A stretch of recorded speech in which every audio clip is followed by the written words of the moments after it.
Hey guys, it's Steve here, and today we've got a ton of new Fire Emblem Heroes info for you guys. The mobile game coming out in uh, 2 more days. Tomorrow is the first, second is when it comes out. So Thursday. There we go. That's what I was looking for. Sorry. But yeah, a ton of new info has come out today because all the big websites and some YouTubers got their hands on early builds of the game, so they could preview it and let everybody know and do free advertising basically for Nintendo on this one. Um, it looks pretty like I said on the announcement video, pretty standard fare as far as mobile games goes. Just Fire Emblem, specifically a lot like Phantom of the Kill. So if you want to know how this is probably going to play, go check that out. It's actually kind of decent game. I played some more of it today. Very Fire Emblem-y with more fan servicey characters. Yeah, definitely. But it's still a fun game. They seem to be borrowing some things from that game. Might be developed by other people. I'm not sure. But let's just jump into it, and I'll tell you what things were sort of borrowed from the Phantom of the Kill, besides the way it controls, which is like Fire Emblem with your finger. Some enemies will be recruitable through special battle events, which is one of the modes available at launch, special battles. It seems from the previews that Lissa will be the first character available in this mode.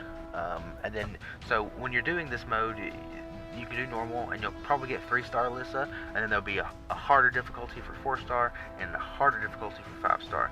So it'll pay off to do the harder one if you can, but if you can't, I wouldn't stress about it, because you can upgrade any character from 1-star to 5-star just by leveling up to max level, evolving to the next stage, leveling up again from one max to the new max level, so on and so forth. Let's see.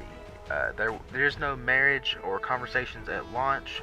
There will be support conversations added in later, as well as friendship events, which is something that's in Phantom of the Kill.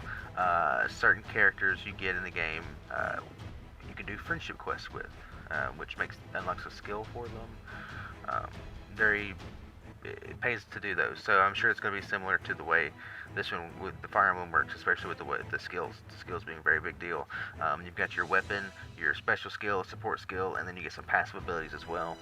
And then I think the more you use the character, the more skill points they get to unlock new skills and upgrade the current skills. About how I assumed it would go, but it's nice to have some confirmation on that. Let's see. There will be daily login bonuses, of course, as well as a special login event for the launch of the game. So cool, double login. Great. Make sure you log in every day. Usually something really cool at the end of the login streak, like in-game currency, usually a special unit or a harder to get unit.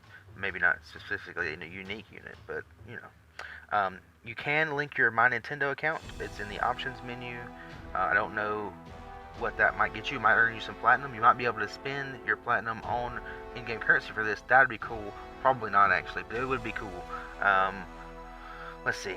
The modes available at launch. There'll be a story mode, the special mission, special battles, which I mentioned earlier, a PvP mode, and turning tower, and then a mystery mode, which is not yet announced. PvP is you versus a actual player's team, just controlled by AI. So you're not actually playing against the person. So you can take as long as you want to do the battle. If you're like at work and you're doing turns between whatever, should be doing that. You should be working. but yeah. So you can take your time, think about it. You don't have to worry about time limits probably or anything like that. And then there seems to be weekly seasons. So you climb to the leaderboards. And then the week's over, and then however far you got in the leaderboards, you'll get a special reward, which probably includes units, money, currency, in-game, like super summon currency, orbs. That's what I'm looking for. It's called orbs. The pricing model for the orbs seems to be very similar to most of them. Terra Battle, Phantom of the Kill, Brave Frontier. That's the one I was specifically thinking of. It's very similar to Brave Frontier versus how many orbs you get per dollar spent. And it's 5 orbs per summon. I definitely recommend with these games usually to do the maximum amount allowed. So save them up to 20. So it's cheaper that way if you buy 5 summons at once instead of just one. Bulk purchasing. It's way worth it. Sorry, just got distracted. Story mode is voiced. I don't think it's completely voiced, but the vast majority of it is voiced. Stamina regens at 1 minute. One stamina per 5 minutes. They said that just by playing story mode in the normal difficulty, you probably won't ever run out of stamina. I don't know about that. That sounds iffy. But so it sounds like the stamina limit is more for the events and harder difficulties, which you get better rewards for doing harder difficulties on these 4. Yes. The training tower that I mentioned earlier is how you get the level up items for your characters, where you get character shards, and then there's another item that lets you level them up past level 20. That's the only place to get those. You cannot buy them. You have to go there to get them. So you can't. There's no, all the whales spending money to level up their characters faster. The whales can buy more summons to get better characters, but they can't level up past you. So this game is very free-to-play friendly, which is awesome. I love that. Let's see. Next is there are 5 monthly quests that reset every month. They give you nice items. They didn't go into detail on that. I don't have much information there. There is a home base in the game. That's where all your units are, and it's where you'll go normally between missions and everything. And it's upgradable. You have to pay orbs to upgrade them. This sounds bad at first, but then when you think about the bonuses you get from it, you get more experience for your characters. You get a lot of other stuff. So there are nice bonuses for it, and hopefully it doesn't cost too much to upgrade them. So it's not too bad for the free players like me. I will be one of those people. Probably not at first. At first, I'll probably buy some stuff to support them and then move on. Summoning, how the summoning works is really interesting. So it shows you 5 color orbs. Each character type is a different orb color. Like there's devoted and loyal, and there's different ones in the different characters. So you got to make sure if you're looking for a specific character, that you know what orb color it is, so you can only pick that orb color. That will increase your chance of getting into the specific unit that the unit that you're looking for. If you don't, just pick one. If you don't, not looking for anybody specifically, just pick one. It doesn't matter. There's no permadeath, of course. That would be really stupid in a game where you can pay for characters. People would get really upset if they would lose them forever.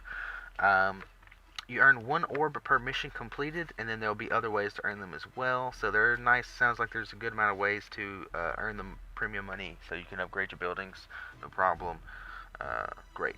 The summoning rates have been released. 3% for a 5-star drop, 36% for a 4-star drop, and a 61% for a 3-star drop. What was really cool is the 5-star chance goes up every time you summon and don't get a 5-star. The chance for a 5-star goes up for the next time until you get a 5-star, and then it goes back to 5%. 3%, sorry. That's really cool. So eventually you'll just get one. I mean, it might not be the one you wanted, but eventually you will get a 5-star. And they have released the specs as well for the game, which your phones must have 2 GB of RAM and either be on Android 4.2 or higher, or iOS 8 or higher. Not that bad. Tons of phones out there can meet that. So if you guys were looking for the specs, there it is. Now, I got this from a Neogaf user who posted it on, I think, NintendoEverything.com. I will have a list. I'll have a link in the description. Be the first thing in the description. Linking you to that article, because there actually is more things that I didn't cover here. This is just what interested me and was big stuff. There are more stuff like it doesn't matter. You'll see. If you want, there is more information. So if you want that, just follow the link down below. I appreciate those guys for gathering that information.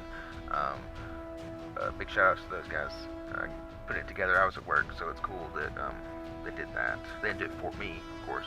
They did it for everybody. I'm relaying it to you in audio form. Well, that's going to be it for me today, guys. I will do gameplay for this. I'm going to download a recording software and see if I can figure out a good way to do that. To get some gameplay on the channel as well for this game. I'm really, really pumped. I'll have another video breaking down some stuff that wasn't in here, that was like information that's not in here, that's in the trailer. I'll probably include a pricing in that video tomorrow, like the pricing for the orbs tomorrow as well. So make sure you subscribe to catch all that stuff.